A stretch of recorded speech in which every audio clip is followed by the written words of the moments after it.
우리 좌우에 있는 젤과 함께 서로 축복하면서 예수 사랑을 나누며 격려하는 시간 갖도록 하겠습니다. 사랑합니다. 축복합니다. 네 사람 이상 인사하겠습니다. 사랑합니다. 축복합니다.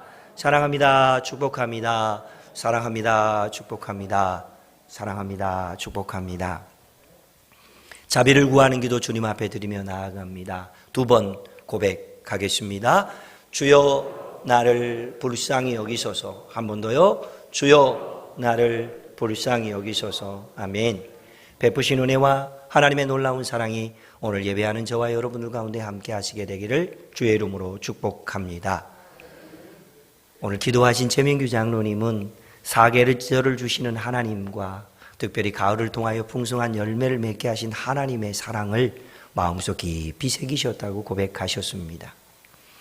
여러분은 어떤 자리에서 창조주 하나님, 나를 구원하시는 그 놀라운 하나님의 사랑을 체험하셨고 보셨고 만나셨습니까? 어제 상공부 시간에 제가 잠깐 고백했는데요.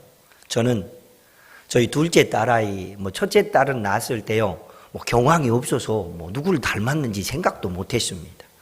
그런데 둘째 딸아이를 부산에 있는 처가에서 출산을 하고 난 다음에 아내가 이제 부산에서 산후조리를 하고 있는 기간 동안 보고 잡잖아요. 그래서 중간에 한번 내려갔는데 아이가 누워있는데 세상에요, 오른쪽 두 번째 발가락하고 세 번째 발가락 그 발톱이 제 발톱하고 똑같이 생긴 거예요. 이게 발톱이, 여러분 발톱은 반듯하나요? 제 발톱은요 1mm도 아닌 것이 아무튼 약간 이렇게 틀어져 있거든요. 그런데 그 오른쪽 두 번째 발가락하고 세 번째 발가락이 우리 둘째 딸아이가 제 발가락하고 어떻게 똑같이 생겼던지, 그래서 이 애는 틀림없이 내 딸이고 이 아이는 하나님께서 놀라운 일을 행하셔서 나에게 주신 선물이다, 그렇게 하나님 앞에 감사했던 기억이 있습니다. 모쪼록 우리의 신앙생활 속에서 하나님의 살아계심, 하나님이 우리에게 말씀하심, 우리를 붙들어 주신 그 은혜를 늘 누리면서 살아가는 복된 인생들 되시기를 주의 이름으로 축복합니다. 여러분, 하나님께서는 인간에게 아주 특별한 은혜를 주셨습니다. 결혼해서 애 낳는 것은 짐승들도 하는 거니까 그거 말고 하나님께서 우리에게 주신 놀라운 은혜는요, 도구의 인간입니다. 그래서 뭔가를 만들어낼 수 있습니다. 더 편리한 것을 위해서 그것을 계속해서 업그레이드해 갈 수 있는 능력도 주셨습니다. 인간이 만들어낸 최첨단의 기구는 무엇이라고 생각하십니까? 인간이 만들어낸 최첨단의 기구는 다름 아닌 우주선입니다. 우주선. 이 안에는요, 인간이 만들어낼 수 있는 모든 것들이 다 동원되어 있습니다. 설교를 준비하다가 인간이 만들어내는 우주선 중에 정말로 이렇게 놀라운 이 기능을 발휘할 수 있는 우주선을 어떻게 만들었을까 하고 찾아보던 중에 제가 1977년도에 초등학교를 들어갔거든요. 그 해에 우주선을 쏘아 올렸는데 다름 아닌 보이저 1호와 보이저 2호를 쏘아 올렸다 합니다. 돌아올 수 있는 우주선은 아니고 태양계와 우주 끝까지 갈 때까지 가서 모든 것을 탐사할 수 있도록 만들어낸 우주선입니다. 그런데 이 우주선 중에 우주선 2호가 발사가 되었는데 77년 8월 20일 날 발사가 되었고 1호는 77년 9월 5일 날 발사되었습니다. 자료를 찾다가 깜짝 놀랐습니다. 어떻게 1호가 더 나중에 출발됐지? 라고 또 많은 자료들을 또 찾았지 않겠습니까? 알고 봤더니 탐사선을 발사하기 얼마 전에 1호에 치명적인 결함이 있는 것을 알게 되고 난 다음에 그것을 보완하다 보니까 2호가 먼저 출발되었고 2호가 나중에 출발되었다고 합니다. 그런데 이 보이저 1호와 2호 안에는요, 혹시 이 탐사를 하다가 우주의 어떤 생명체를 만나게 되면 지구에 있는 사람들의 마음과 메시지를 전달해야 되는데 뭐를 담을까 하고 생각하다가 각 나라의 말로 된 인사말들을 담았다고 하는데 55개 언어로 된 인사말을 담았는데 거기에 우리나라 말도 들어있었대요. 어떻게 인사했을까요? 안녕하세요 하고 인사했겠죠. 그리고 그 보이저 회에는 인사말 외에도 다양한 많은 정보들과 지구가 가지고 있는 어떤 특별한 것들을 담아서 보냈는데 그 안에 지구에 있는 유명한 미술 작품들, 그림들도 담았지만은 특별히 그곳에 음악을 담았답니다. 어떤 음악을 담을까요? 우리 과학자들이 고민을 하다가 우주를 창조하신 창조주 하나님의 섭리를 노래하고 있는 음악을 담으면 좋겠다. 그런데 그 음악이 누구 음악일까 하고 고민하던 차에 바로 이 사람의 음악을 담았다고 합니다. 보여주시죠. 세바스찬 바흐라고 하는 사람입니다. 이 사람이 작곡한 음악 중에 굉장히 유명한 노래가 있습니다. 뭔지 아세요? 마태순환곡이라고 하는 노래입니다.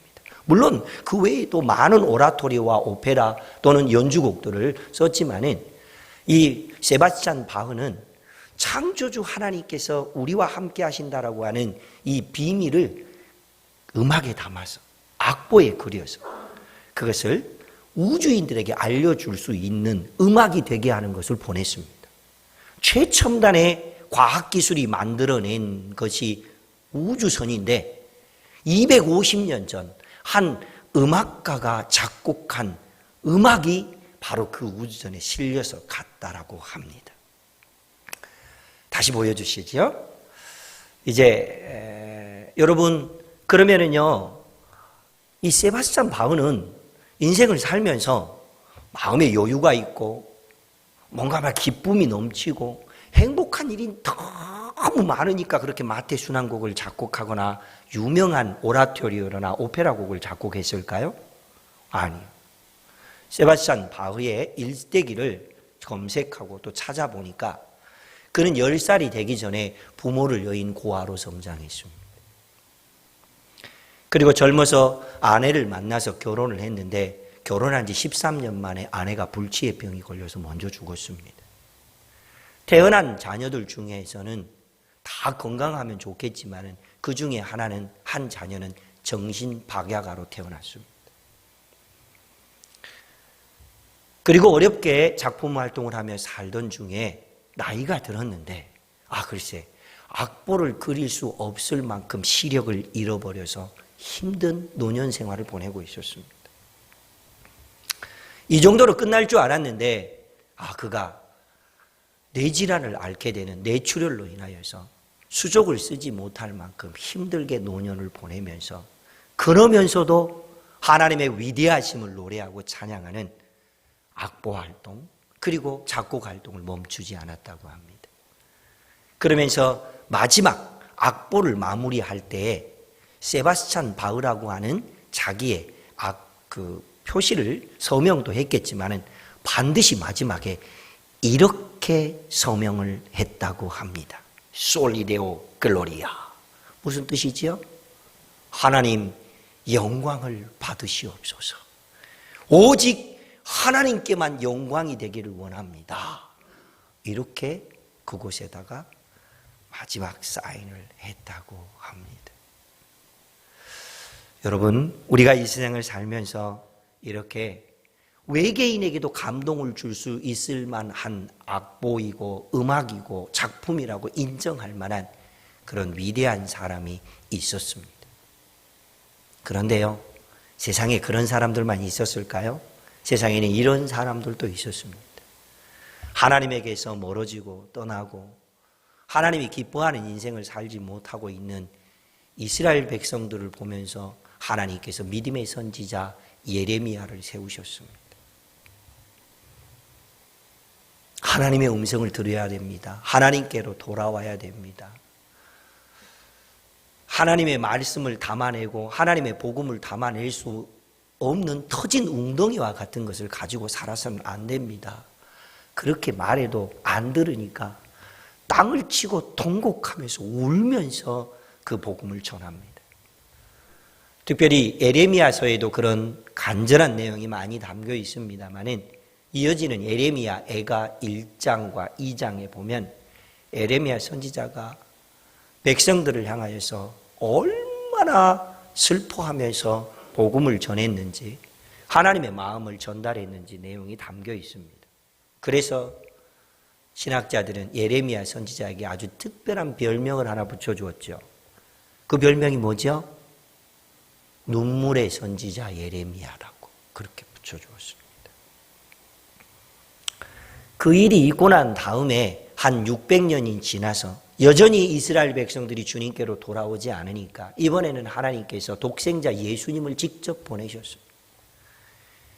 예수님이 기쁨으로 복음을 전할 때도 있었지만 히브리서에 의하면 예수님이 말할 수 없는 탄식으로 그 백성들이 주님께 돌아오라고, 아버지께 돌아오라고 외쳤다라고 하는 내용이 기록되어 있습니다. 예레미야 선지자의 부르짖음과 외침도, 예수님의 복음 전파와 외침도 이스라엘 백성들은 듣지 않고 급기야 예레미야 선지자를 옥에 가두었고, 예수님은 율법에 의해서 심판하여 십자가에 못 박혀 죽였던 그들이 유대인들입니다. 이런 안타까운 일들이 있게 되었는데 예레미야 선지자 입장에서나 예수님 입장에서 당시 유대인들은 어떤 모습이었을까요? 지금부터 약 15년 전쯤 제가 목사 안수를 받은 그 시점입니다. 저는 그때 당시에 청소년 사역을 하고 있었습니다. 저를 포함해서 청소년 사역 현장에 있었던 목회자들이 청소년들을 보고 뭐라고 말했는 줄 아십니까? 그때에는요, 일반적으로 학교에서는요, 청소년들을 보면서 사춘기 시절 혹은 질풍노도의 시기, 그렇게 이제 얘기를 했었습니다. 근데 교회의 사역자들은요, 청소년들을 이렇게 불렀습니다. 외계인 같은 놈들아. 그렇게 불렀습니다. 우리가 무슨 말을 하든지 지네들은 지네들 세계관 속에서 삽니다. 아무리 복음을 전해도 귀로 듣으려고 하지도 않고 마음으로 담으려고도 하지 않는 그때 그 청소년들을 보면서 우리 청소년 사역자들이 외계인들 잘 만나고 오셨습니까? 이렇게 인사를 하곤 했었습니다. 그런데 어쩌면 예수님 입장에서 유대인들, 예레미야 선지자 입장에서 유대인들은, 이스라엘 백성들은 외계인 같은 존재가 아니었나 하는 생각도 해봅니다. 최근에 저는 9월 첫째 주일부터 우리가 하나님의 음성을 듣는 법이라고 하는 주제를 가지고 말씀을 계속해서 나누고 있습니다. 하나님은 우리 안에 생각으로 말씀하십니다. 우리에게 보화를 찾게 해주신다고 말씀했습니다. 느낌 아니고 말씀으로 주신다라고 말씀하셨습니다. 그도 안 되니까 주님이 직접 찾아오셔서 말씀하시기도 하십니다. 그래서 보혜사 성령을 통해서 우리에게 감동하시며 성령을 통해서도 말씀하십니다. 그런데 살다 보니 늘 하나님의 음성이 들리지 않고 어렵고 힘든 일만 생기는데, 그때에도 우리가 하나님의 음성을 들어야 되기 때문에 지난주에는 환경을 바르게 해석해야 된다라고 하는 말씀을 드리면서 6가지로 하나님의 음성을 듣는 법이라고 하는 주제를 가지고 말씀을 나누었습니다. 기도하면서 전한 목사의 설교를 외계인같이 아니고 하나님이신 마음으로 잘 받고 품고 살아가신 분들을 덜어봅니다. 근데 다는 아니더라고요. 옆에 있는 사람에게 물어보시겠습니다. 혹시 외계인? 시작. 꼭 물어보라고 그러면 먼저 웃더라고요. 왜 웃는지 느낌 압니다. 왜 웃는지 느낌 안다니까요. 자기가 그렇거든. 사랑하는 성도 여러분, 목사가 기도하면서 주의 종이 되어 여러분들에게 생명의 양식을 먹이고 하나님 아버지의 마음을 전달하기 위해서 많이 애를 씁니다. 그러면 여러분들은 그 말씀을 마음으로 받아야 합니다. 영으로 담아내야 합니다. 세상으로 그것을 녹여내야 됩니다. 그런 사람이 복 있는 사람이잖아요. 성경은 우리에게 누가 복 있는 사람이라고 말했을까요?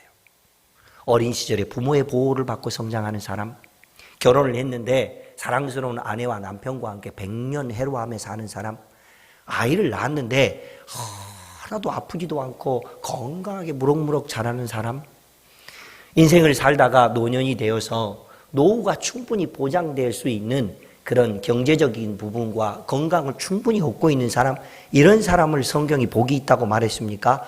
물론 복이 없는 건 아닙니다. 그러나 성경이 말하고 있는 것은 그런 복이 아닙니다. 만약에 그게 복이라고 생각한다면 세바스찬 바흐는 정말로 복이 없는 사람입니다. 진짜 복이 있는 사람은 어떤 사람이 복이 있다고 말했습니까?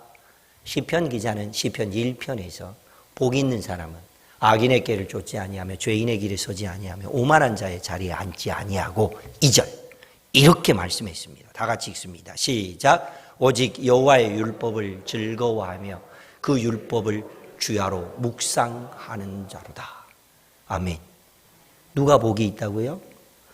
하나님의 말씀을 즐거워하는 자가 복이 있답니다. 누가 복이 있다고요? 그 약속의 말씀을 늘 마음속에 간직하며 묵상하는 사람이 복이 있답니다. 여러분, 무슨 복이 있기를 원합니까? 물론 종합 선물 세트처럼 다 있으면 좋지요. 여러분, 종합 선물 세트 받아본 기억이 있습니까? 맨 앞에 앉아 계신 유민자 집사님, 파란색 그 포장지에다가 가작가작 하는 파란색 포장지에다가 예쁜색 빨간 리본으로 착 묶어갖고 오는, 저하고 동양이시니까 그렇게 얘기하겠습니까? 혜태 종합 선물 세트. 상상이 되십니까? 그 안에 뭐 들어있었지요? 아라리 혜태 알사탕, 맛동산, 맛있는 껌들, 막 그런 게 다 들어있어요. 그거 하나씩 하나씩 쏙쏙 빼먹은 재미가 얼마나 맛있었는지 모릅니다. 그런데요, 종합 선물 세트로 하나님께서 우리에게 선물을 다 주셔도요, 건강에 있을 때는 하나님을 멀리하고 고난에 있을 때는 하나님을 찾으려고 몸부림치는 게 우리 인생들 아닙니까? 왜 건강하고 더 충성하고 일할 수 있는 삶의 여유가 있었을 때에는 교회를 멀리하고 살다가 아프고 힘들고 고난이 오니까 그때 주님을 찾냐고. 모쪼록 하나님이 주시는 종합 선물 세트를 다 받아 누리기 위해서 늘 믿음으로 살아갈 수 있기를 축복합니다. 무엇보다도 영적인 복을 우리에게 주신다고 약속하신 주님이 계시오니 여호와의 율법을 즐거워하며 그 율법을 주야로 묵상하는 그런 영적인 복을 누리며 살아가는 하나님의 사람들 되시기를 주의 이름으로 축복합니다. 그러면 오늘은 7번째, 하나님의 음성을 듣는 법 7번째, 그것은 바로 들을 환경을 만들어야죠. 하나님이 말씀하시는데 귀를 닫아놓고 있어도 안 되고, 하나님이 말씀하시는데 들을 수 있는 환경이 안 되면 하나님의 음성을 들을 수가 없잖아요. 오늘 본문 말씀은 예수님의 육신의 동생인 야고보가 흩어져 있는 유대인들에게 쓴 편지의 내용입니다. 그 편지 안에 마지막 결론 부분에는 하나님의 음성을 듣는 아주 실제적이며 구체적인 방법이 기록되어 있습니다. 그 실제적이며 구체적인 방법은 바로 하나님의 음성을 들을 수 있는 환경 가운데 살아가는 것이었습니다. 그러기 위해서 우리는 이렇게 해야 합니다. 첫 번째, 다 같이 읽습니다. 시작. 교제하는 환경을 소중히 여기자. 그렇습니다. 오늘 본문 말씀에는 야고보 사도가 하나님의 사람들에게 교제의 소중함을 역설하고 있습니다. 그 교제를 통하여서 영적인 필요를 서로 채워주면서 육체적인 어떤 어려움이 있거나 힘든 일이 있으면 서로를 돌보아주는 것, 그것이 진정한 교제 아닙니까? 밥 같이 먹고 커피 마시는 것이 교제입니까? 물론 아닌 건 아닙니다. 그러나 그거는 교제의 아주 작은 부분입니다. 그러나 진정한 교제는 상대방에게 어떤 영적인 필요가 있는지 그것을 알고 그 필요를 채워주기 위해서 노력하는 것이며, 상대방이 실제적으로 무엇을 힘들어하고 있는지 그것을 해소해 주기 위해서 함께 마음을 쏟는 것, 그것이 교제입니다. 그런데 오늘 본 말씀에 보니까 요즘 우리가 살아가는 생활 속에서도 고난도 있고 병듦도 있고 다소간에 많은 어려움들이 있습니다. 그러나 예수님 돌아가시고 난 다음에 동생 야고보가 사역하고 있을 때에도 그때에도 사람들은 여전히 생활과 환경이 우리와 크게 다르지 않네요. 본문 말씀에 보니까 고난당하는 사람도 있고 즐거워하는 사람도 있고 병든 사람도 있답니다. 여러분, 내가 고난당하고 있습니다. 여러분, 내가 너무 병들어서 힘듭니다. 그런데 주변에 한 번쯤 찾아와 줄 만한 사람이 한 명도 찾아와 주지도 않고 나한테 관심도 안 가져요. 기분 어떠세요? 그래, 어렵고 힘들 때 안 찾아와 준 것도 뭐 그렇다 치자 그러면. 근데 나에게는요, 너무 행복한 일이 있어요. 너무 기쁜 일이 있어요. 막 이것을 말하지 않으면 입이 간지러워서 재채기를 참지 못하는 것처럼 참을 수 없는 즐거움이 내 안에 가득 넘쳐 있어요. 그래서 그 즐거움을 이야기하는데 아무도 내 얘기를 들어주지 않아요. 기분 어떠세요? 고난당할 때에도 병들 때에도 혼자 그것을 감당하는 것은 너무 힘든 일이지만 기쁘고 즐겁고 행복한 일이 있는데도 아무도 나를 축하해 주지도 않고 축복해 주지도 않아요. 그것만큼 비참하고 그것만큼 슬픈 일이 또 어디 있겠습니까? 그러므로 교제의 환경은 우리에게 너무 소중한데요. 예수님께서 우리에게 교회를 주신 이유는 바로 이 교제를 할 수 있도록 우리에게 선물로 주셨습니다. 그러면 이 교제라는 게 지금처럼 이렇게 많은 사람이 모여있는 데서 교제가 잘 됩니까? 안 되는 것도 아니겠지만은 진심을 담은 교제는 쉽지 않습니다. 그래서요, 하나님께서 우리에게 있는 고난당함도 병듦도 또는 즐거워할 만한 일들도 함께 나누면서 하나님의 선물과 은혜를 경험할 수 있도록 우리에게 허락하신 게 있죠. 그게 바로 소그룹이고 구역이고 소모임입니다. 이것은 하나님께서 우리에게 교제하도록 허락하신 선물입니다. 그런데 이 교제할 수 있는 선물이 있는 곳에 참여하지 않으면 하나님의 음성을 들을 수가 없습니다. 그렇죠? 그러므로 우리는 하나님의 뜻을 이루어내야 되는데 영적인 필요를 채워주며 육체적으로 어떤 부분에 어려움이 있는지 서로 나누고 행복하고 즐거워한 일은 무엇이 있는지 축복하면서 함께 즐거워하는 이 모습을 이루어가게 하기 위해서 구역, 소모임 혹은 소그룹이 소중한 것임을 알고 우리 하나님께서, 아니 예수님께서 우리에게 이 교제의 장소를 주시면서 우리에게 믿음의 친밀한 교제를 이루라고 하신 유명한 말씀이 있지요. 마태복음 18장 20절 말씀. 하나님 말씀을 다 같이 한 목소리 읽습니다. 시작. 두세 사람이 내 이름으로 모인 곳에는 나도 그들 중에 있느니라. 혼자 산에 가서 산기도할 때 주님이 함께 하시지 않는 거 아닙니다. 나무 뿌리 뽑기 위해서 열심히 기도할 때 그때 주님이 외면하시지 않습니다. 그때도 함께 하십니다. 그러나 주님은 연합하여서 함께 믿음의 교제를 나누며 서로를 위해서 기도하고 하나님이 기뻐하는 믿음의 교제를 이루어내는 바로 두세 사람이 모인 그들 중에 함께 하신다고 약속하셨습니다. 그래서요, 이 하나님의 음성을 들을 수 있는 좋은 환경 속에서 살아가는 사람들은요, 실족하지 않습니다. 넘어지지 않습니다. 왜요? 고난당할 때 함께 해주니까. 병들었을 때 옆에 있어주니까. 즐겁고 행복한 일이 있을 때 같이 찾아가서 축하해주고 축복해주니까. 절대로 실족당할 일이 없습니다. 근데 혼자 산에 가서 산기도하고 능력받았던 분들, 기도하다가 나무뿌리 뽑았던 분들, 그들 중에 많은 사람들이 어디에 가 있던가요? 교회가 나를 안아주지 않는다고 해서 교회를 떠납니다. 사람들이 나의 이런 능력을 몰라준다고 해서 자기 스스로가 능력자라고 하면서 이단이 되어서 그런 이단의 뭐라고 그러죠? 아무튼 교주가 되어서 있는 사람들이 우리 주변에 많이 있습니다. 여러분, 전 세계에 스스로가 하나님이라고 말하거나 예수님이라고 말하거나 성령님이라고 말하는 사람이 우리 대한민국에 최고로 많답니다. 그런데 그분들이 다 어떤 사람이라고요? 소그룹이나 공동체나 교제나 관계나 구역이나 소모임에서 성장한 게 아니고요, 산기도 가서 능력받았다고 한 분들이에요, 여러분. 산기도 하지 말란 얘기도 아닙니다. 기도원 가지 말란 얘기도 아닙니다. 그러나 더 소중한 것은 교제의 장소로 우리에게 허락하신 선물인 구역과 소모임을 더 소중히 여기면서 그곳에 믿음을 가지고 함께 참여할 때 우리 주님이 직접 말씀하시지 않습니까? 두 사람이 모인 그들 중에 내가 함께 한다. 이 은혜를 붙들 수 있는 믿음의 사람들 되시기를 주의 이름으로 축복합니다.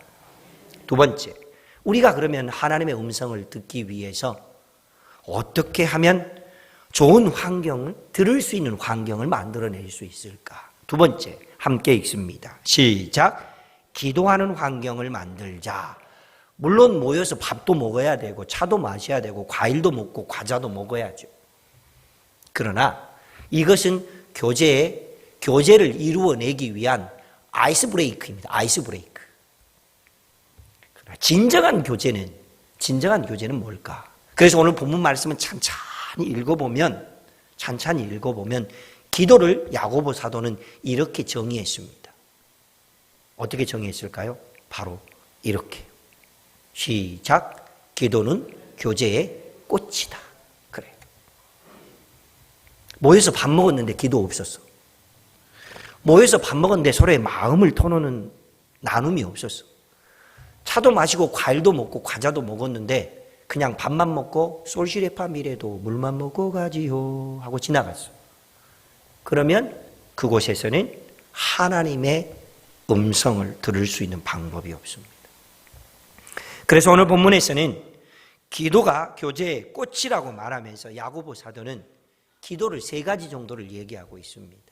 믿음의 기도, 의인의 기도, 서로 기도하는 기도. 믿음의 기도, 의인의 기도, 서로 기도하는 기도는 뭐죠? 중보기도. 그래. 믿음의 기도, 의인의 기도, 서로 중보하는 기도에 대한 결과물을 우리 하나님께서 이렇게 선물로 주신다고 말씀하셨는데 16절 뭐라고 말했습니까? 16절 정답을 찾으셨습니까? 예, 16절 이렇게 말했습니다. 의인의 기도는 역사하는 힘이 크다예요. 할렐루야. 의인의 기도, 믿음의 사람의 기도, 서로 중보하며 기도하는 기도, 교제의 꽃을 기도로 피워내는 기도는 역사하는 힘이 있답니다. 혼자 못하니까 기도를 해줄 수 있는 장로님들을 청하고, 혼자 하지 못하니까 우리를 위해서 격려해 줄 수 있는 기도하는 사람들을 청해서 함께 기도할 때 그런 기적의 역사를 경험하게 된다라고 주님은 말씀하고 계십니다.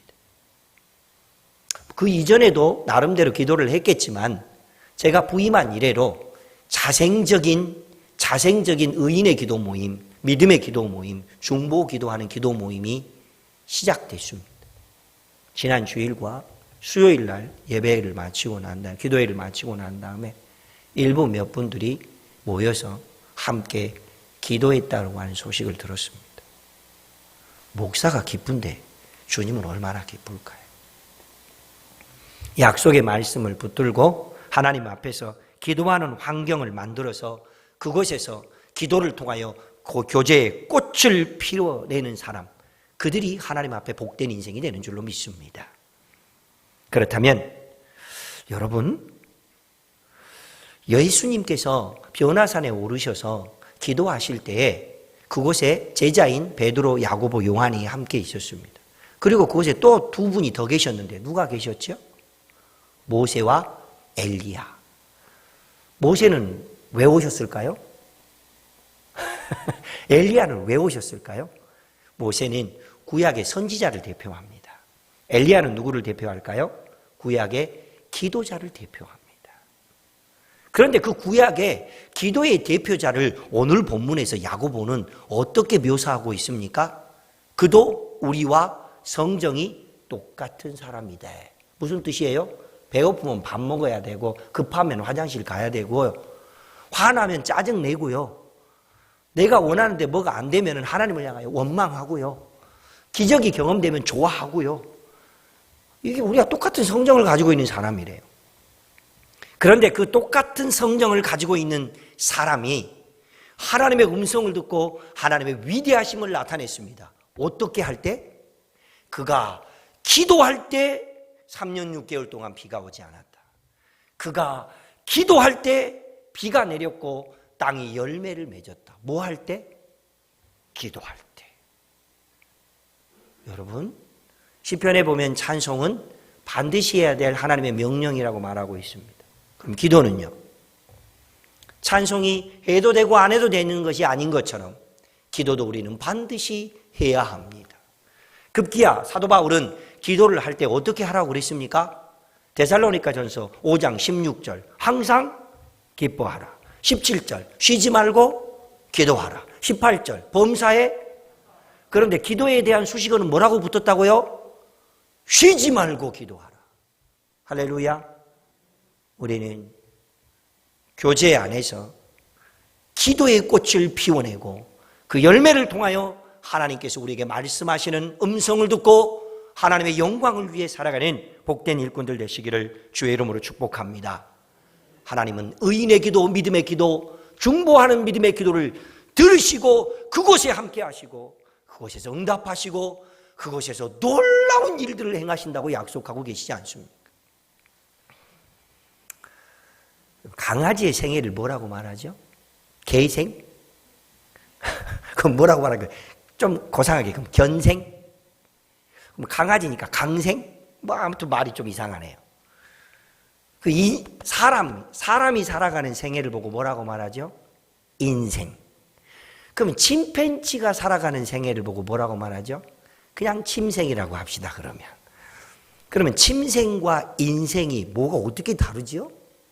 여러분, 인간과 다양한 어떤 짐승들의 DNA를 연구한 학자들에 의하면 인간과 침팬지와의 영장류인 침팬지와의 DNA는 98.7%가 똑같답니다. 몇 퍼센트가 다른 거예요? 산수 잘 하시죠? 1.3%가 다릅니다. 그런데 97%가 같은 인간과 그리고 침팬지 사이에 1.3%가 다른 이 차이 때문에 어떤 일이 벌어지죠? 인간은 울타리 속에 있는 침팬지를 보면서 좋아합니다. 우와! 침팬지는요, 울타리 속에서 갇혀서 평생 삽니다. 이게 1.3% 차이 때문에 생기는 일입니다. 믿음의 사람과 안 믿음의 사람, 몇 퍼센트 차이 날 것 같습니까? 하나님이 보실 때에 주님이 기뻐할 만한 믿음의 위인과 믿음의 열매가 없는 사람, 몇 퍼센트가 차이 날 것 같습니까? 목사하고 여러분 몇 퍼센트 차이 납니까?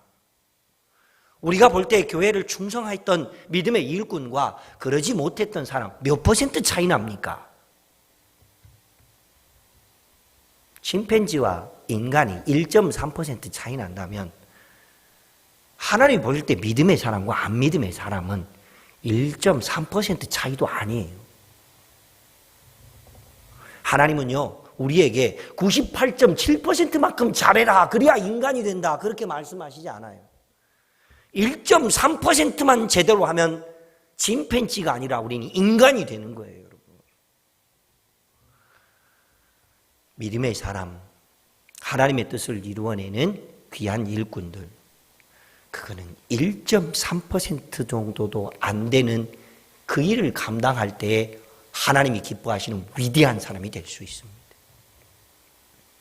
그래서 하나님께서는요, 성령을 통하여서 우리에게 1.3%만큼이라도 잘할 수 있으면은 하나님의 영광을 드러낼 수 있다라고 하는 그런 욕구를 심어주실 뿐만 아니라 그것을 감당해낼 수 있는 능력도 주십니다. 할렐루야. 그렇습니다.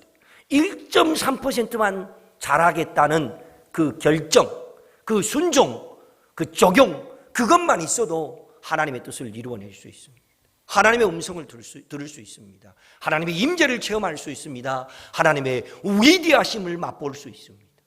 1.3%만 잘해보겠다고 결정하고 잘하기 위해서 순종하고 하나님의 뜻을 이루어드리는 실천을 실제화한다면 똑같은 성정을 가지고 있는 우리를 통하여서 엘리야는 기적을 맛보고 난 다음에 죽음을 맛보지 않고 하나님 나라로 불병거 타고 올라가는 놀라운 은혜를 경험했다면 우리가 지금 못하고 있는 게 얼마만큼이라고요? 1.3%. 좀 더 잘하고 있는 사람이 얼마만큼 나보다 더 앞서고 있다고요? 1.3%. 낙심할 이유도 없고요. 포기할 이유도 없습니다. 하나님, 1.3%만 내가 하나님의 뜻을 이루어드리기 위해서 작은 실천을 해보고 작은 결정을 해보고 작은 순종을 해볼 때 하나님께서 나와 함께 해주실 것을 믿습니다. 이 믿음의 소망을 품고 살아가는 저와 여러분이 되시기를 주의 이름으로 축복합니다. 우리는 이미 인생을 살아보면서 누구나 경험하고 있는 것 중에 하나는 뭐냐면요, 내가 힘들고 어려울 때 하나님을 가까이 하면 하나님이 엄청 커 보입니다. 근데 내가 힘들고 어려울 때 문제를 가까이 하면 어떤 일이 벌어지죠? 문제가 마차산보다 더 큽니다. 어떻게 해야 되죠? 여러분, 교제는요, 위대하신 하나님이 계신 그곳에서 하나님이 함께 해주시겠다고 하는 그 장소에서 하나님과 함께 살아가고 그곳에서 교제의 꽃을 기도로 피워내면서 하나님의 뜻을 이루어낸다면 남이 가지고 있지 않는 1.3% 그것을 통하여서 하나님의 위대하심을 맛보는 하나님의 사람들이 될 줄로 믿습니다. 그것이 우리를 향한 하나님의 뜻이고 우리 교회를 향한 하나님의 뜻이고 앞으로 세워지게 될 피택 후보자들을 향하신 하나님의 뜻입니다. 많은 거 하려고 하지 마시고 1.3%만 감당해내면 우리는 하나님의 크신 도구들로 쓰임받고 위대한 일을 행해내는 하나님의 사람이 되며 하나님의 음성을 듣고 살아가는 복된 인생이 되게 해주시는 것, 그것이 우리 주님의 은총입니다. 그래서 이런 놀라운 은혜를 경험했던 시편 기자가 시편 139편 14절에서 하나님을 이렇게 노래하고 있습니다. 보여주시죠. 다 같이 한 목소리로 읽습니다. 내가 주께 감사하옴은 나를 지으심이 신묘막측하심이라. 주의 행사가 기이함을 내 영혼이 잘 아나이다. 아멘. 하나님의 신묘막측함을 경험하는 것은 98.7%를 해야 하는 것이 아니고 1.3%만 잘해도 하나님의 신묘막측함을 경험할 수 있고 하나님께서 우리에게 행하시는 기이한 일들을 경험하면서 내가 그 하나님을 아나이다라고 찬양하는 기쁨이 우리에게 주신다라고 우리 하나님이 약속하고 계십니다. 이런 복을 누리는 하나님의 사람들 되시기를 주의 이름으로 축복합니다. 주신 약속의 말씀을 붙들고 함께 하나님 바라보면서 믿음의 기도를 드립니다. 기도 제목 이렇게 정했습니다. 함께 있습니다. 위대한 일을 행하시고 희망을 주실 주님을 믿으며 작은 실천과 결단과 순종으로 응답하는 제자가 되게 하옵소서. 예, 주님, 하나님이 오늘도 말씀하시기에 교제하는 그 자리를 소중히 여기며 그 교제하는 그 자리에서 기도의 꽃을 피워 하나님의 위대하심을 맛보는 사람이 되기를 원합니다라고 주님 앞에 기도하며 특별히 선교지에 있는 선교사님들을 위해서 다시 한번 기도하고 앞으로 우리 교회를 통해서 이루어질 일들을 위해서 귀한 일꾼들을 세워야 되는데 하나님에게 합당한 일꾼들이 세워지게 해달라고 우리 함께 주의 이름을 간절히 부르면서 2분 정도 하나님 앞에 믿음의 기도를 드리며 나아갑니다. 함께 기도합니다.